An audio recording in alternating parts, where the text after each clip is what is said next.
There were some upsets in Week 5. Teams are starting to find their stride. Heisman candidates are starting to emerge. Grab a drink and join us on this week's Tailgate.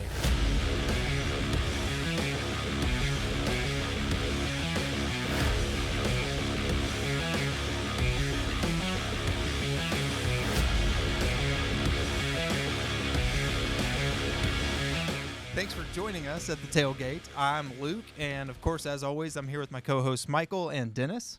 Hi, I'm Dennis. Hi, I'm Michael. I don't know why we said it like that, but yeah, no, I was just following Luke. Oh, fair enough. Well, we can't get onto Luke too much. Okay, You know, okay, Luke- Michael. listen, man. Listen, yes. Yeah, It's going to be a long podcast. It's gonna That's be how a- we talk the whole time. Yeah, it's gonna get old real fast. Yeah, You know who else stuttered this weekend? we all kind of stuttered this weekend, you know. We did. But before we get into that, we want to talk about our sponsor real quick. Just to do a quick little shout out to them, which is Explore Tours. If you're in the Nashville or Middle Tennessee area, or you're coming to visit the Nashville, Middle Tennessee area, and you want to go on an adventure, or you're just curious about Middle Tennessee and history and stuff like that, and you want to know the story of Nashville, check them out at exploretours.com. This weekend was fun. It was a good week for football. It was a lot better really than good- we expected it to be. A lot better than we expected. I mean, honestly, we talked about this earlier. 2 weeks ago, we really thought that was going to be the week. Lots of big games, lots going on.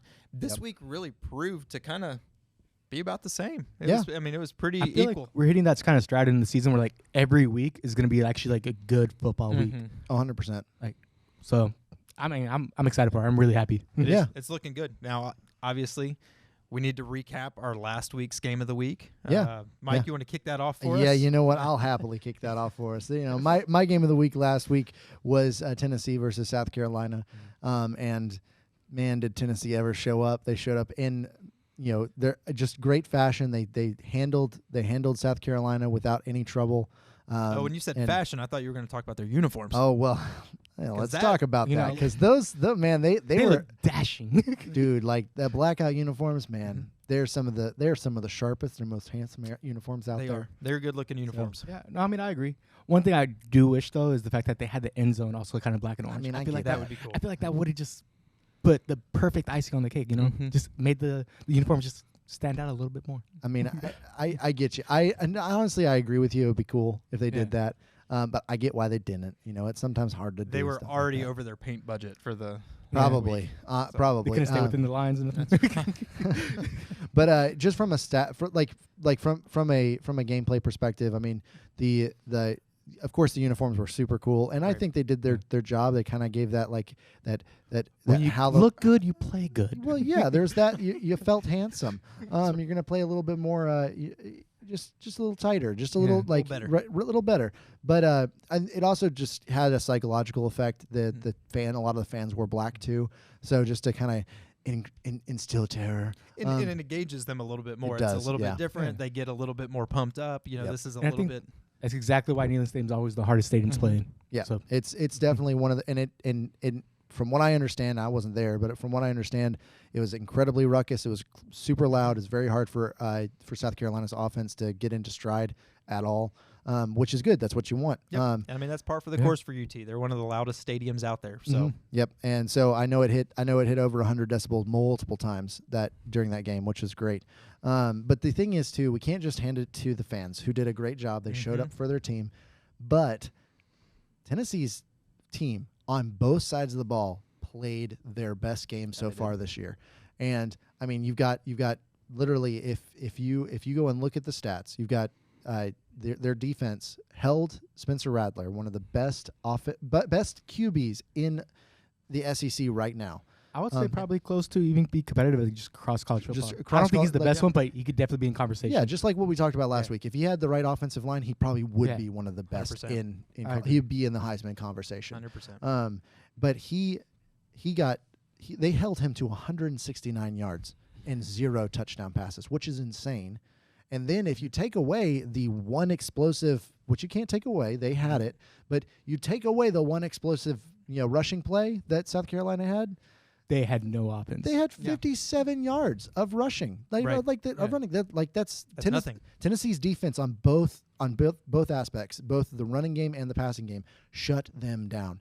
And the South Carolina's best receiver, Leggett, he didn't his best catch of the evening wasn't even from Rattler. It was from the punter.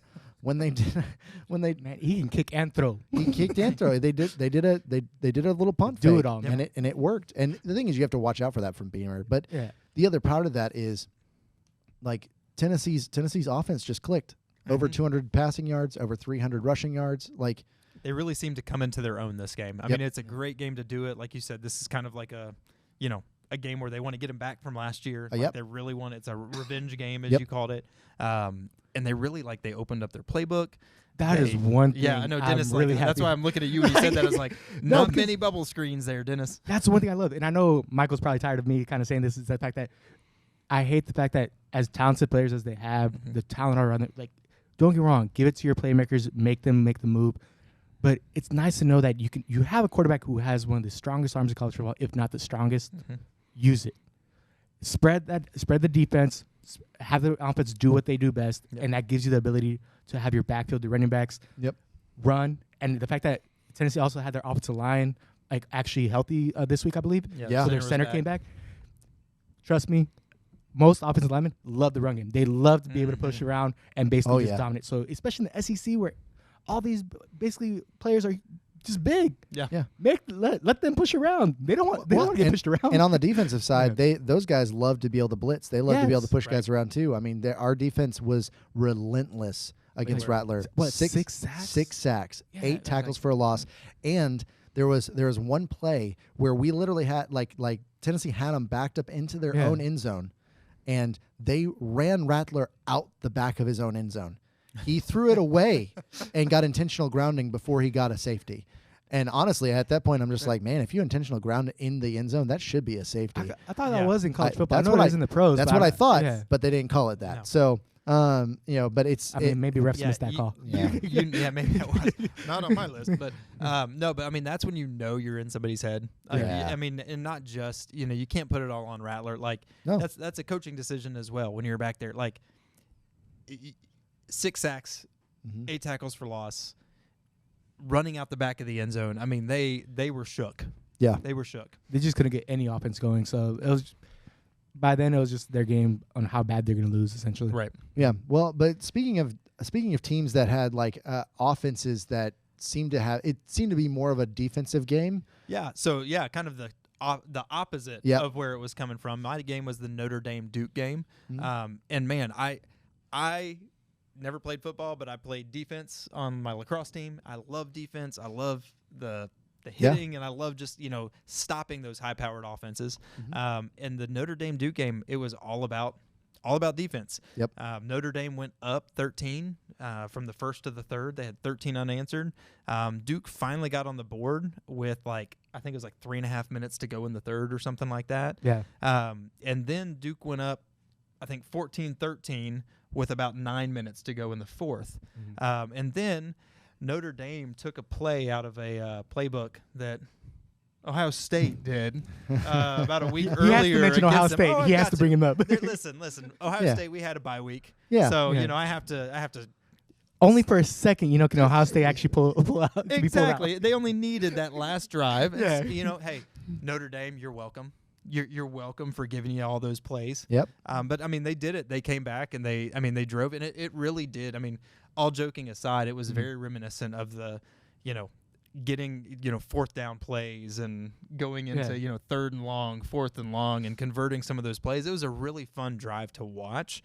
And Duke, honestly, they looked good the whole game until that drive. Yeah, I know. I was actually texting you guys when Duke scored, where I was like, 14-13. I'm excited. Yeah. Duke is gonna pull this way. Yep. And I was so disappointed. They ended up losing it. And the thing is, that was the one thing with this weekend that you had but we didn't mention that. But Tennessee had a really bad injury with Brew McCoy, that's season ending. And then hopefully not season ending for Leonard. He had a bad injury too. I think I saw that. He's going to be out for, I think, till the end of October. Okay, so at least he should be back. Yeah. I mean, because he's a great quarterback. He's a good quarterback. Yeah. And I think that's one of the things that hurt Duke in their final drives. Like they just didn't have their playmaker. Well, they didn't have their playmaker, and their offense is not centered around having 30 seconds to go the length of the field. True. No. They don't have that. They have that And- bruiser, run it, get some passing plays like Dink and I mean, their dunk, whole so- offense revolves around Leonard. Like, Right. dude runs, throws the ball. I think he's their leading. Obviously, he's their leading passer, but I believe he's their leading rusher as well. In this past game, that was the Yeah. stat that I was laughing at. Is he actually had more yards on the same amount of carries as Notre Dame's running back that everybody's all esteem or whatever his name is. Yeah. Like he had 18 carries for 81 yards, 2 touchdowns. I mean to And say Leonard that had- Heisman yeah. high esteem. Well, and Leonard had 18 carries for 88 yards. So it was Yeah. just it's funny because Leonard is everything to that Right. team. Like And you're saying. I'm really curious how Duke is going to basically survive the next couple weeks. Because Yeah. as far as their defense goes, I feel like they can stop almost anyone literally in Mhm. college football because their defense, I love them. They swarm Yeah, everywhere to they the do. ball. They play It's well. just their offense. You lost your biggest weapon. Who's going to step up? So Right. I'm very curious. Well- Same with like Tennessee. Like I wonder who's going to step up after Brew. Yeah. Yeah. And that's true. There's that's a relatively big gap Yeah. to fill on Tennessee's offensive line, right. but our offensive line, or wide receiver, He's a core. receiver, buddy. Right. Technically, he does line up on the line He's every on a once in a while. line. You're not He's wrong. somewhere. But speaking of teams that had zero defense, Mm-hmm. like not just bad defense, but just zero Just defense. none. I don't think it existed at all, man. Like I when you literally have just this kind of think that they were high-scoring just game, they, like, they just had test dummies out there or something like that. I believe so. I think they're still like in practice mode. Yeah. Because a total score of a game is over 100 points. Mind you, it's not like one side or anything, like that, but it's 55 to Yeah. 49. Even when Yeah. Oregon beat somebody by like 70, it was still 70 to like 6. Yeah. Yeah. So- I was like, Yeah. it's still less than 100 points. Right. Defense still showed up at least, sometimes, not all the time, but sometimes. Yep. But the fact that LSU, I know this was my game of the week, and I was actually really looking for this. And I think this was actually the upset. Hey, we'll get there. We'll get there. We'll get there. We'll get there. No, like I kind of was saying though, but like this was kind of my game of the week, and I was actually kind of really excited about this. I honestly thought LSU was actually going to pull the win. I kind of figured it was going to be a close game, but I didn't know it was going to be like that. But one thing, I'm actually kind of looking forward to it.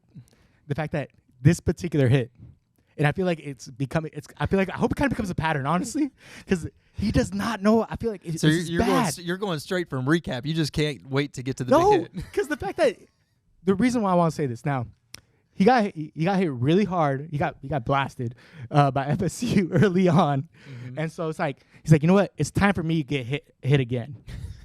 And Okay. honestly, part of me kind of feels the fact that every single time there's a big hit, they lose the game. Mm. They lose. So I mean, maybe there's a pattern. I mean, he got hurt. He got yeah. hit early on in FSU. They Yeah. lost True. he got hit early on in Ole Miss. I believe it was still the first quarter when he got hit, and the hit was massive. He just got laid out. He was standing upright. And I'm like, how do you? He does seem to run upright a lot. Yeah, that's As a Like- quarterback in the SEC, Like, you can't do that. no, in the quarterback in the SEC, you need to learn how to slide, or at least Yeah. be able to learn run away from your defenders. Run away, like you're messing with SEC dudes. Like these dudes are big, fast, and they hit hard. as close to the wanna NFL get- as you can get on that size. Exactly. So it's just like I'm surprised, but he just got knocked out, fumble, and the ball went back to Ole Miss, and I'm like, yeah, man, like you're kind of like expecting the like.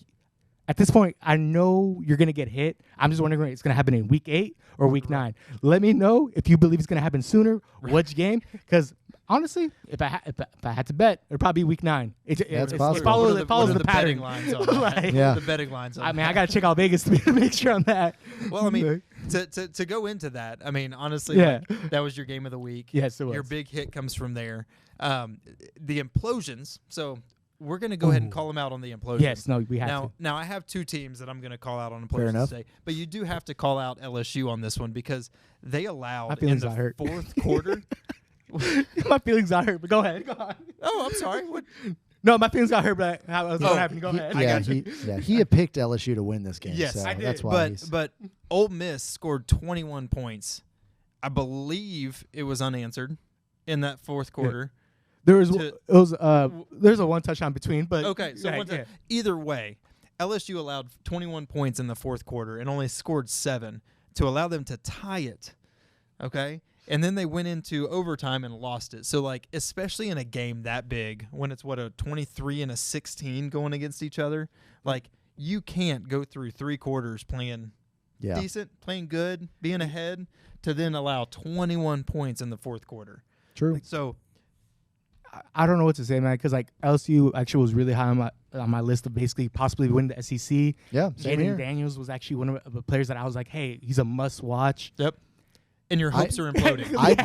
My entire dream with that team. The third implosion is Dennis's hopes in LSU. Well, and honestly, I was surprised that their defense took as much of a step back as it did. Yeah. I with everything Step that back, they didn't even appear. Well, that's what I'm saying is like last year they seemed somewhat competent, Yeah. and this year they just seem non-existent. And it seemed like all they needed was their offense to kind of take a step forward and their defense to stay where they were. Yep. And that they're gonna. They lost that step. They did. They Right. did. Now listen. The other implosion that I do have to call out, because this one, the LSU was one that was kind of an implosion in terms of like just how they were playing, you know. Yeah. But in One terms impact of too. impact, you know, Yeah. big teams. But the other one that we have to talk about was UCF versus Baylor. yeah. So that one. I don't know if anybody watched this game, but UCF was UCF up, fans and Baylor fans. well, yes, but the 30 people that are subscribed. But That's more than us right now. UCF was up 35-7 oh yeah. to Baylor. And then there was a 28-point comeback. It was Baylor's largest overcome deficit, and it was UCF's largest allowed comeback. I don't know how that's worded. Baylor kicked a field goal at the end of the third and then scored 26 unanswered in the final 12 and a half minutes of the Can't fourth do that. quarter. You just can't do that.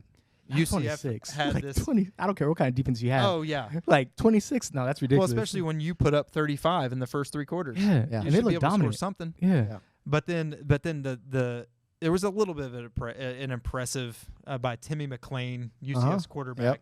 He had this play where he was at like the 41, Yeah. and maybe I don't know. He was at like his own 30, I think it was, and ran all the way back to like his end zone. Yep. And then Yeah. like To slipped a escape. tackle, Mhm. and then Dude had threw, moves, like, man. He threw for 16 yards to get a first down.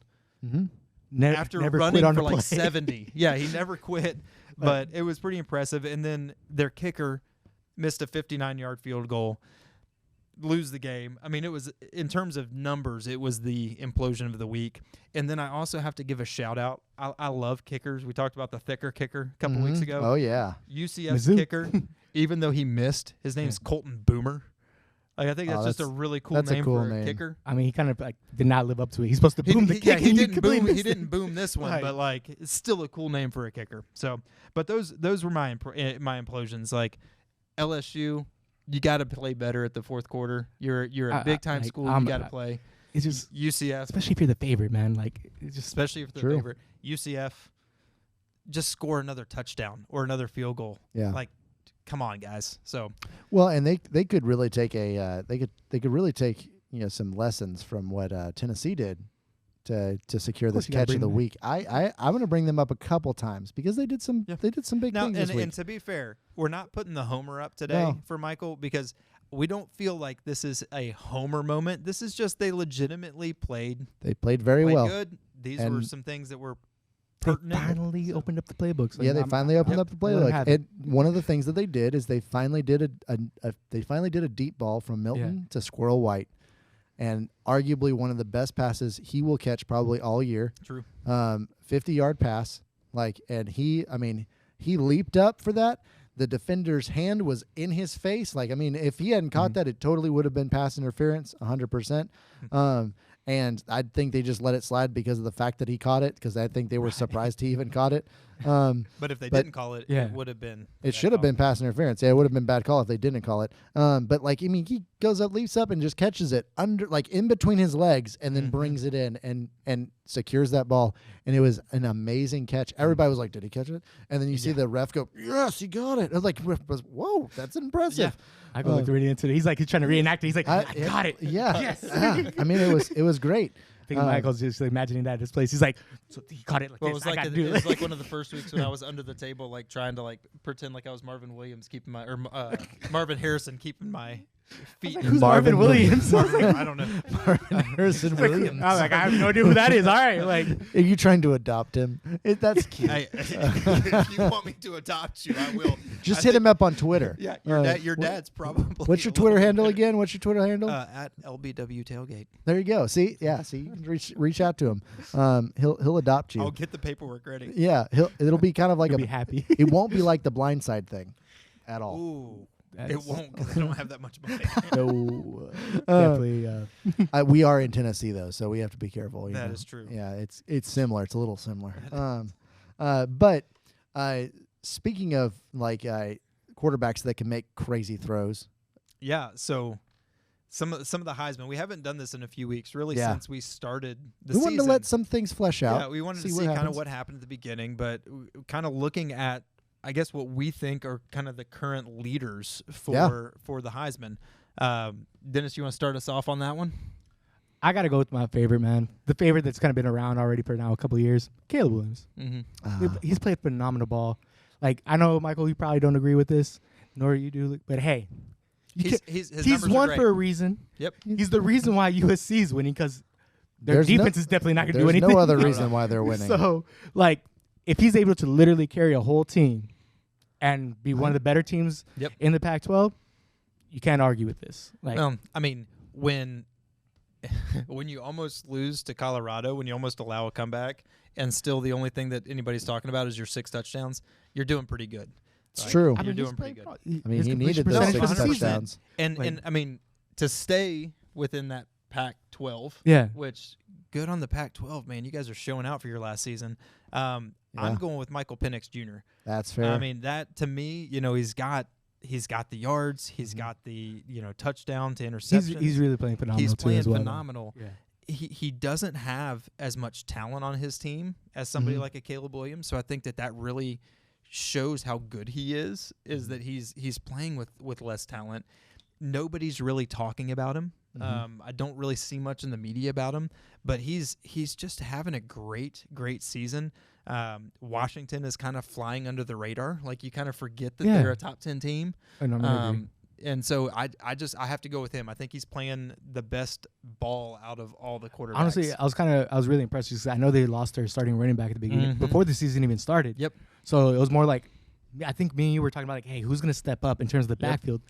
I had no idea that Penix was just gonna be like, you know what, time to air it out. Like I'm gonna Yeah, go. I got it. I'm gonna go. Like, don't even worry about it. We Yep. can do it. we don't. Let's go empty backfield. Yeah. Well, and Let's go empty. it'll be interesting to see what happens with him in a couple weeks because he gets to face off against my pick, which is Bo Nix, just Yeah. to keep it in the You Pac-12. just had to get somebody from the SEC, huh? You just somehow you picked the Pac-12, but you picked a former player in the SEC. He was not I good see. at Auburn, He was so No, but you still have to snuck in an SEC player. That's my point. I mean I did, but you know what? Hey, well, I mean, like you snuck in a Big 12 player. Ooh. I'm not a Big 12 fan though. It doesn't matter. That's a like- big difference. Well, I mean, Says the guy who doesn't have anything. He's yeah, like, no dog in the fight, no Right. skin in the I game. can make fun of everybody because I'm don't saying even I've have always any skin in represented the game. Pac-12. I love the Pac-12, and you guys are all vouching for the Pac-12. So thank you. You guys are literally saying it's the best one. It just means Best that conference. we're not true homers. We're not True. gonna We we're are unbiased. Your voice cracked. Unbiased. This side, no, you're like your voice kind of cracked. we are Water won't help you. are willing to look at something objectively and not let our biases that we do have, shade the way This that is we not a good week for you to be saying that. Because how many times you mentioned UT? All right, Bo well, Nix. but no, like so like Bo Nix. The reason why I bring that up is Yeah. Washington has to play Bo Nix and the Oregon Ducks next. Yeah. Not this upcoming week, but the following week. The 14th. Yeah. And so Washington has struggled a little bit with good defenses. Oregon have. has a really good defense. And I think that's one of the things that's let Bo Nix shine a little bit is the point spreads Right. and their wins. I mean, they just outscore everybody, Yeah. Right. which is just insane. Like they make other good teams that have decent offenses look terrible because they have a good defense. But their offense, this is where I think Bo Nix shines, is that he doesn't care whether or not he's throwing the ball or if he just cares about reading the defense properly. And so he'll opt to run plays. He'll do what he needs to do to make sure they're getting the proper yardage, just march down the field. I was surprised at how often they run the ball, considering how high their scores are. True. So he doesn't air it out like a Caleb Williams does as often. But when he does, he's shown himself to be very competent. Interesting is the fact that the same way that kind of Bo Nix when they played Colorado, his numbers are great. Who are actually, I mean, I don't want to say they're great, but in terms of like his percentage completion and everything, the same team that Caleb Williams just recently played, he was actually 28 for 33 with 276 yards, 3 TDs, and 1 pick. So playing the same team, not going to say they're comparable numbers, but just on the numbers itself, he had a solid game. So I do give him that. Bo Nix is actually a really good pick. I actually would agree with both of you guys' choices. Yeah, I think they're. Three of the top, no matter what. I mean, there's no way they're all to- three the way to top look at 10 teams. Yeah. So So I think all three of those guys are legitimate picks. Yeah, I mean, and I wouldn't be surprised if all three of them ended up in New York. Just being 100%. honest, I really can't. The only potential Heisman contender in the SEC that I could see, aside from Ray Davis out of the running back from Kentucky. Ooh, Yeah, he just ran all over. Ran all over the number one running defense in the SEC. He had like 280 yards or something like that. It was a lot. I can't It was a remember. lot. I was hoping he would break the record. I was really hoping for that. and here's the thing: he's a running back from Vanderbilt. Yeah. Like he's a transfer from Vanderbilt, and so people like to give Vanderbilt a lot of crap, but they obviously know how to recruit some good players, so there's no reason to dog on them. they just can't keep him when everybody else realizes. Unfortunately, he's they good. can't if NIL gets involved, things like that. Right. Bigger programs like Kentucky will be able to snatch them. But the only other SEC quarterback I could see in that particular conversation literally is Rattler. Yeah. But Rattler, unfortunately, The I way don't he think played. well, like if he plays like that for the rest of the year, absolutely not. Which I don't I'd think be he really will. surprised he will. Yeah, I think he'll continue to ball it out like he did for the first 4 games. But I think his problem is that why he will get overlooked is because of how many sacks he has, which is not really a stat that's his fault. It's his offensive line. But then on top of that, how many interceptions he's got, stuff like that. Like he's not as ball protective as some of the other. Well, when you've got an offensive line that has as many holes as they have, he is forced to make some throws that you wouldn't normally make. Throw. Right. Yep. He has to kind of force. And I feel like it a little that, bit. although like don't get me wrong, I feel like that shows more of what kind of player he is. But I feel like sometimes the Heisman is just more like who has the better stats. It can be a popularity contest. Yeah. I mean, that's why you don't see receivers running backs. Because when was the last time defensive you saw a players. South Carolina player win the Heisman? That's true. I mean, I get you. You get USC, you get Oregon. Those are, I'm not saying they're bigger programs necessarily, like in a way they kind of are, but you always hear about USC players always in that mix. Well, true, and like honestly, like the last standout South Carolina player that I can think of that would have been potentially Heisman quality would have been Clowney. I remember what was their running back, like Marcus Lattimore, I think it was. Yeah, Lattimore. I really loved him. He was like I want to say early like 2000s. Yeah, he was really good too. But again, running backs and defense, you're not going to get the Heisman. No, but unless you're Charles Woodson. Speaking of an SEC quarterback that we originally thought back when we first started, like, hey, like we're looking at our picks, we're like, hey, he's pretty high on our list until he decided to start running into defenders all the time. Was Jalen? Man, he got. I don't know what got knocked harder, man. Him at the Heisman candidacy list, or him just in every single game. Which leads me into what you were trying to bring up earlier. But so thanks, Ole Miss. Lame Kiffin, you're no longer that lame. We'll still call but you still are. You still are pretty lame. Not this week. But you know what? He'll give you a pass. This week you're my buddy for proving me right. That's all you did. I didn't make any money off of this because I put no money down.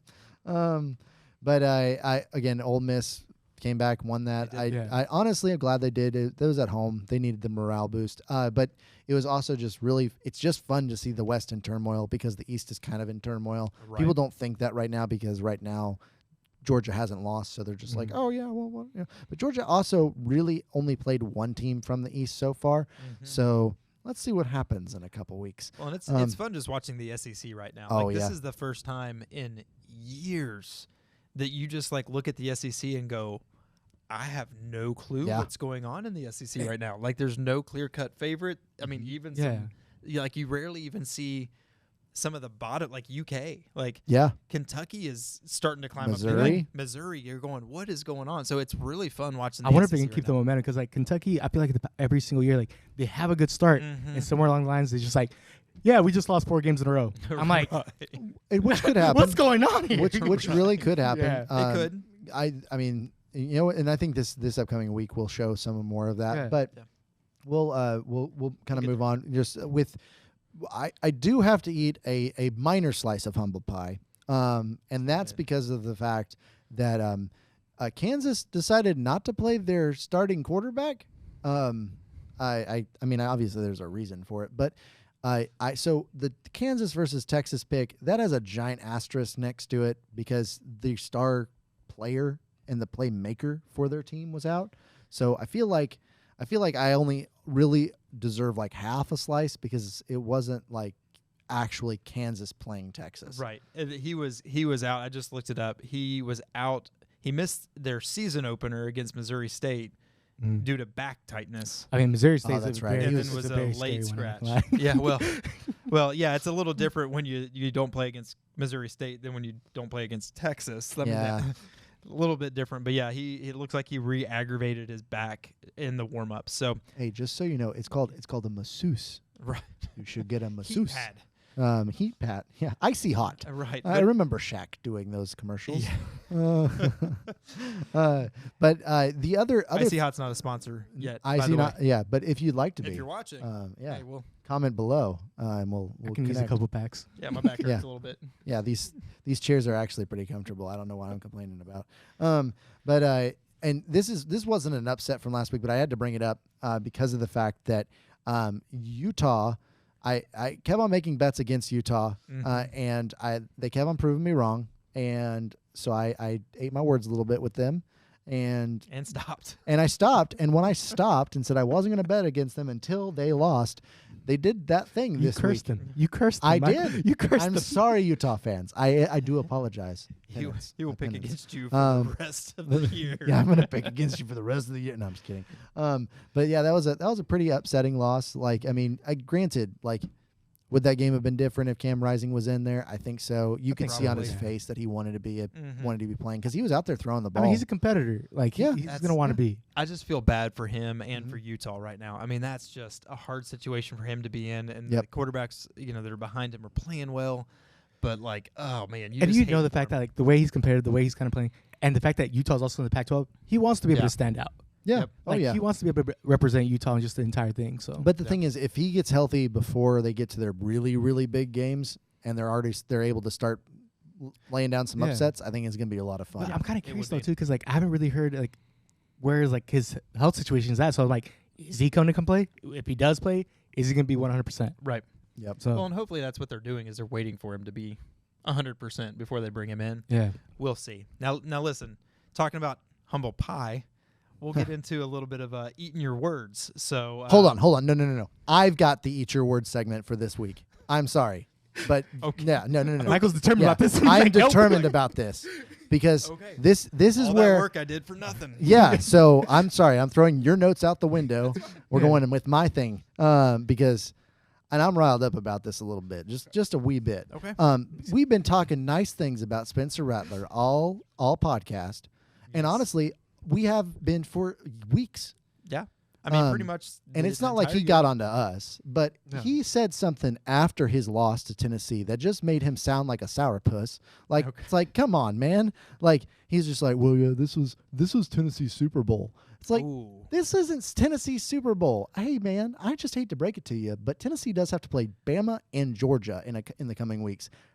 They don't care about you that much.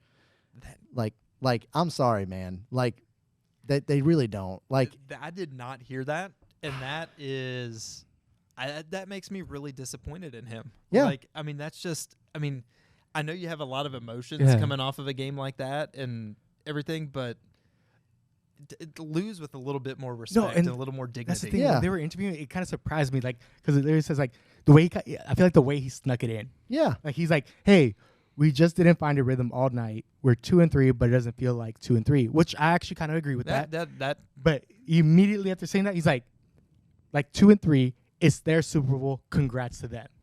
And I know, Michael, you're saying that, and I'm like, bro, like you really didn't have to sneak that in. Yeah. It's not our Super Bowl. Like it was a game we had circled, and we well, were the last time I checked, Super Bowl is usually for the good teams.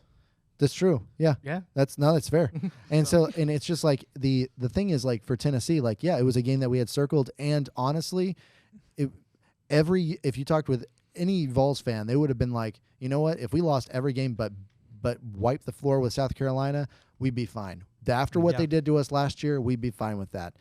That's when I would say, sure, that's our Super Bowl. Yeah, that makes sense. But this season doesn't look like that's going to be the And case. even so that, like in terms of like important games, don't get me wrong, you said Bama, Georgia, and stuff like that. But I feel like Georgia would be the more important one because like it's the at home for Tennessee. So it's like even in terms of like the home games, that wasn't even the most important game.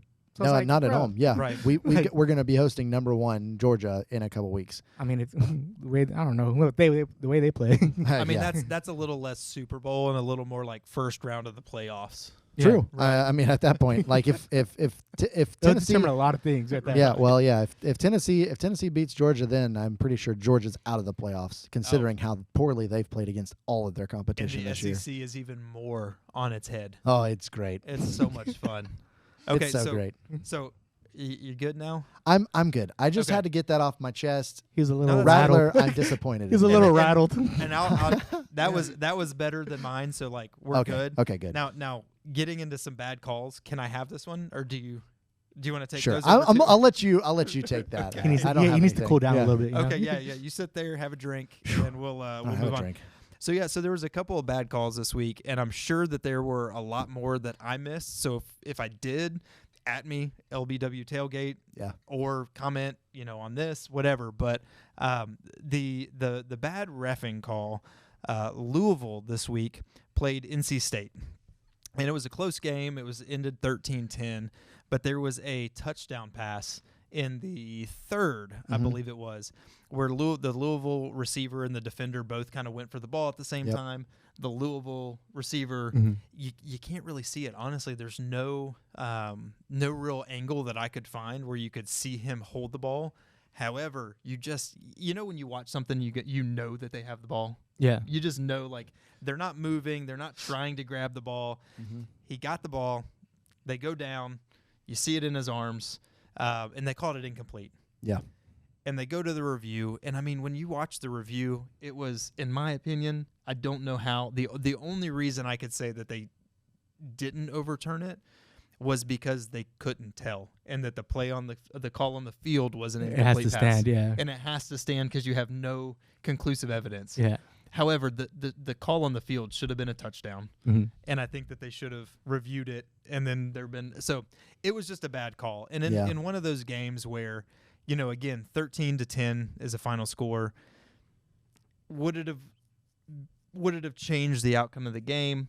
Probably not. I mean, Louisville still won the game, so it didn't dictate anything. But it was still just one of those calls where you look at it and you go, "That's just bad." It still could have gone either way, but yeah, no, I mean, I agree. Yeah, I don't.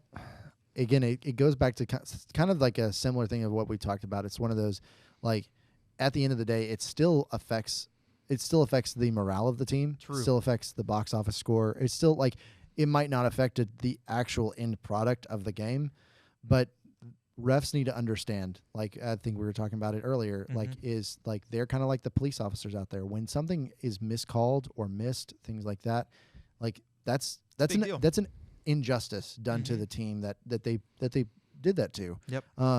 When the wrong things are called, or when something almost like malicious has been like missed or whatever it is, those are things like and in my personal opinion is like that refs doing stuff like that is a reflection also on how our society tends to operate in a lot of respects. And so it's just like that's why we should take stuff like that seriously, and that's why I think that it's great that we have some refs that do take that seriously.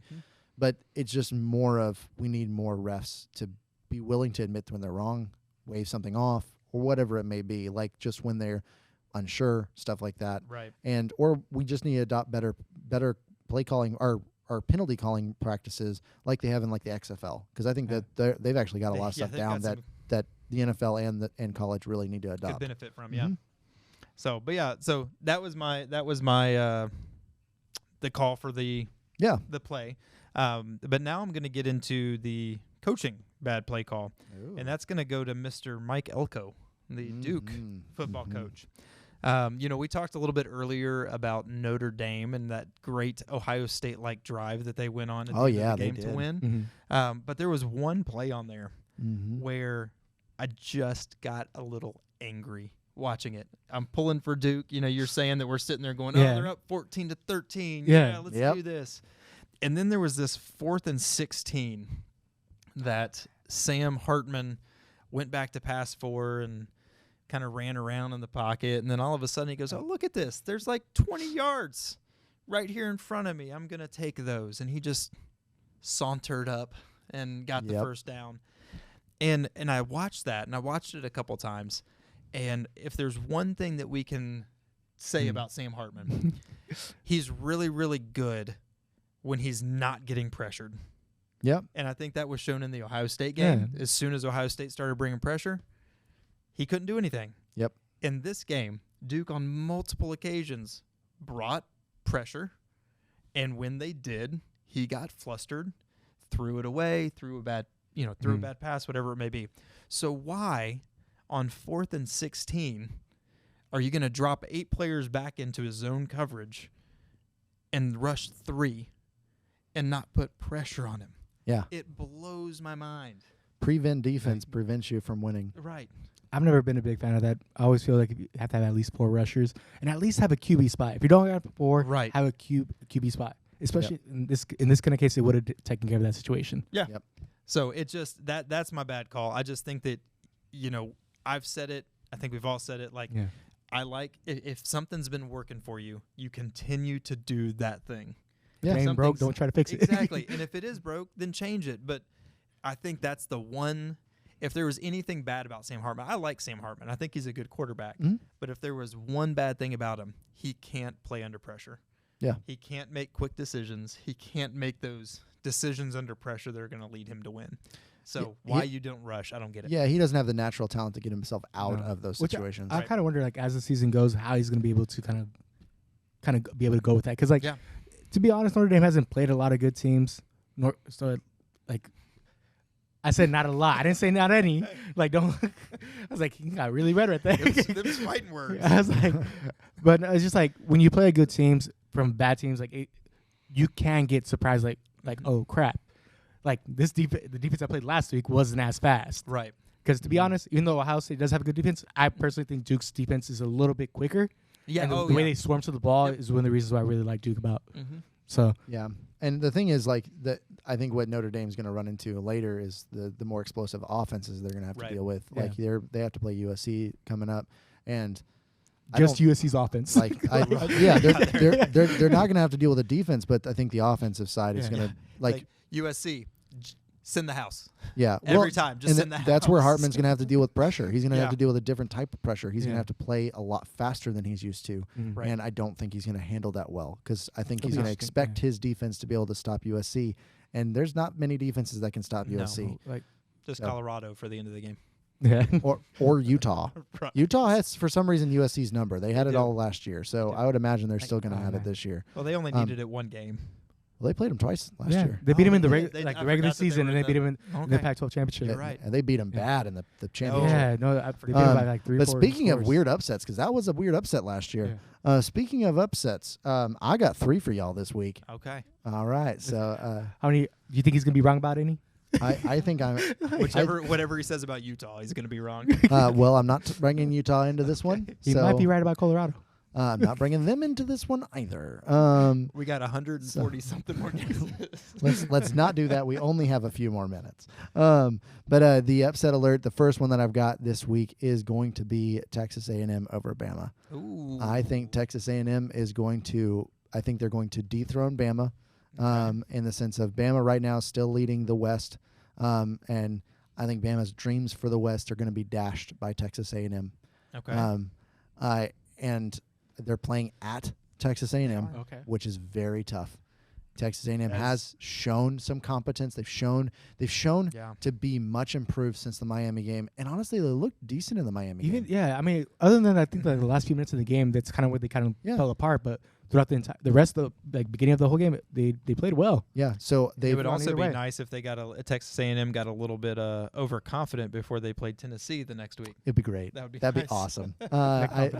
Yeah, that'd be great. I mean, I'm worried about that game. I was originally thinking like, oh well, they lost their because Wegman is out for the season, and so I was like, man, they're going with a backup quarterback, and then he just dismantles. Oh yeah, he looked good. They just dismantled. It was Arkansas this past week. They I mean straight up hogtied them. Like it was ridiculous, and so I think Texas A&M is they're finally hitting some strides. They're figuring their offense out. Their defense is looking good. I don't think Alabama is going to be overcome, especially considering how weak they look right now. Well, and I'll say I will have to eat some humble pie if this win, because at the beginning during our preseason stuff, I think I was the one that said Jimbo Fisher was on the hot seat.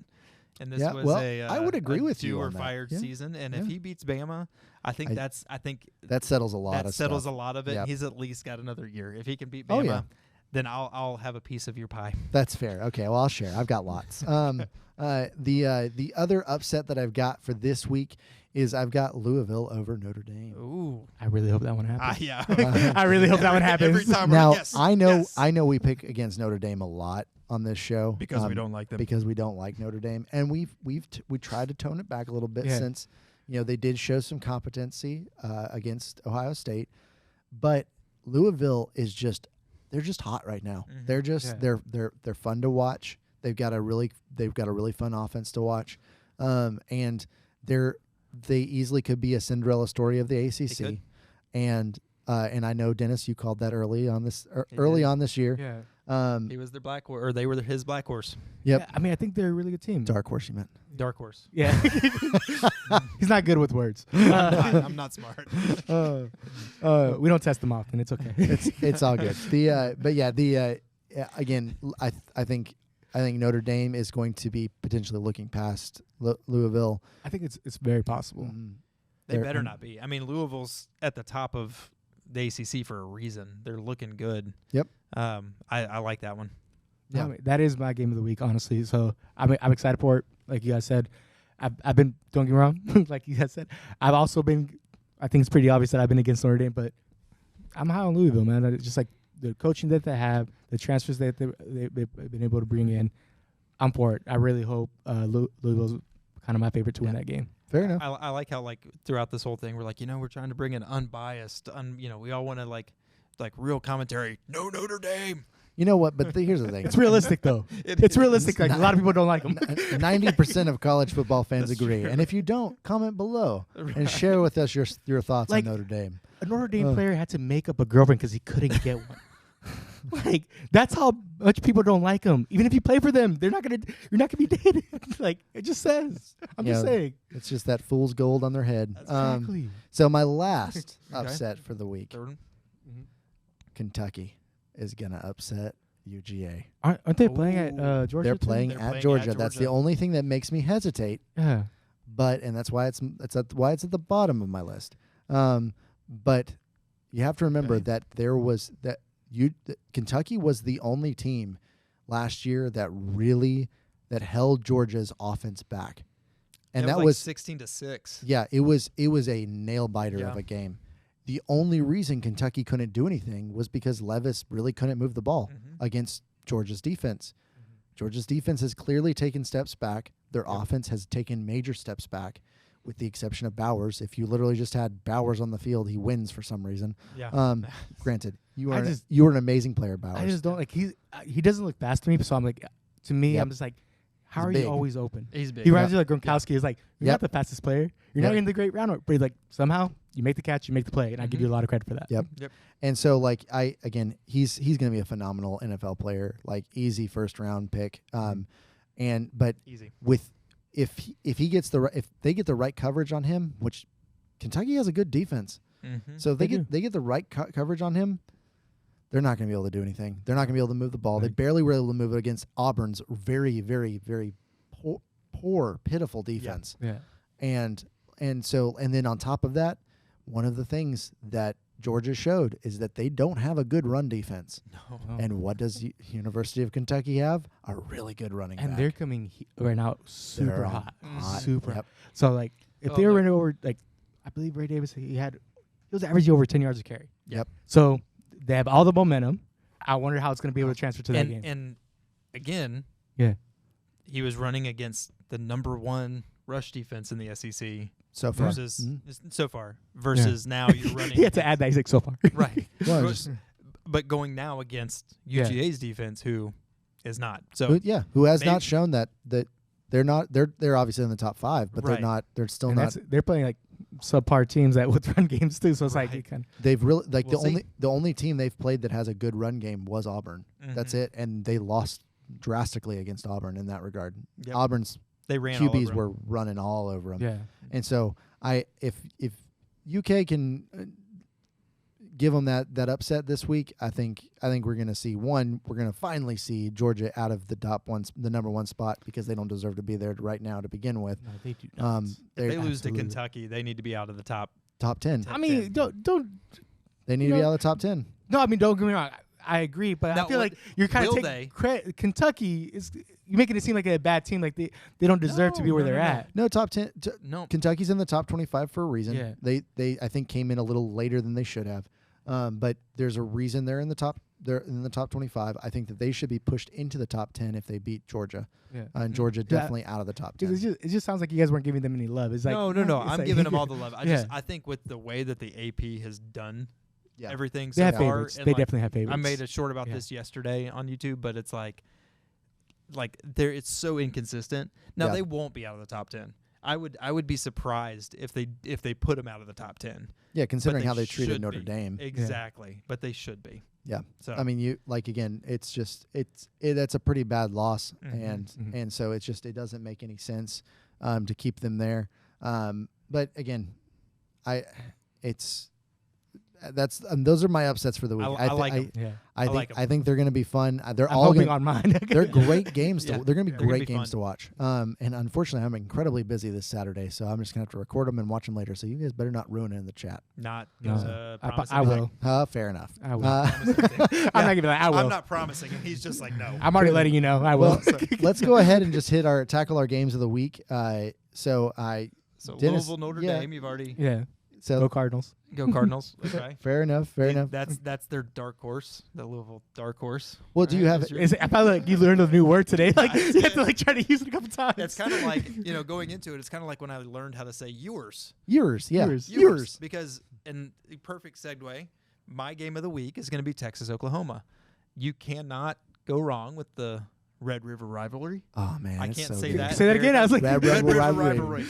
So The original Cotton Bowl. right, but it's. I mean, you got two great quarterbacks. Honestly, I think Oklahoma's quarterback Gabriel, it does not get enough credit.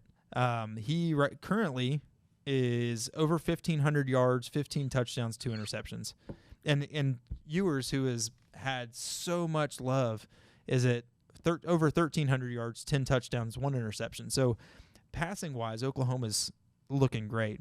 Now they're rushing; they don't rush for as much as Texas does. So we'll see how that goes. But I think it's going to be a fun game. I think they're very evenly Who's your favorite? matched. Who's your favorite Who's my favorite? to win the game? I mean, I'm staying with Texas. Yeah, I I'd mean, agree with that. I'm not gonna bet against Texas. I love. I'm good. Ewers. I'm glad. I like that answer. No, I'm gonna stick with Texas. I mean, but I think that it's gonna be closer than a lot of people would. I agree would with say. that. Yeah. I mean, ESPN's saying that it's like 55. I mean, this is what's 55% Oklahoma. Yeah, Is what they're saying. I don't- And I don't- surprised get by that. I don't get that.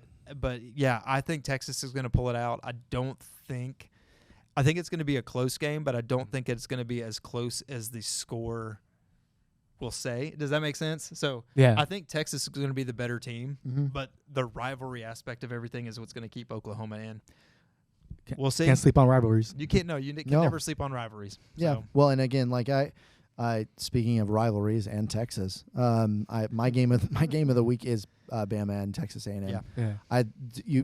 We're talking about the future of the SEC West, like for this season. So it doesn't make any sense to try to like pick a different game. I think the other one was like LSU or Missouri, which is going to be a good game. It could be a good game. I honestly don't know who's going to win that. I really don't. They're Missouri, playing at Missouri so because everybody's playing at Missouri this year. Yeah. Aside from Georgia. Dark Mizzou. Dark Mizzou. That's a nice little shout out to Matt Mitchell. Matt Mitchell. You got to go check out his stuff. Yeah, he's funny. We don't know him or anything, but he's hilarious. I've just gotten into his stuff recently. Yeah, he's go check great. him out. He's great. Hey Matt, if you do catch wind of this and you would like to come on our podcast, we would love to have you and all of your hilariousness. Yeah, we will buy a mic for you and we'll get a camera for you. But even if you don't, go check out his stuff. If you he's don't, funny. he's hilarious. You need to watch him. We'll link him below. I'm just kidding. We're not going to do. We actually, you know what? We'll link him below. might That's as well. that's a fun video to watch. You should go watch it.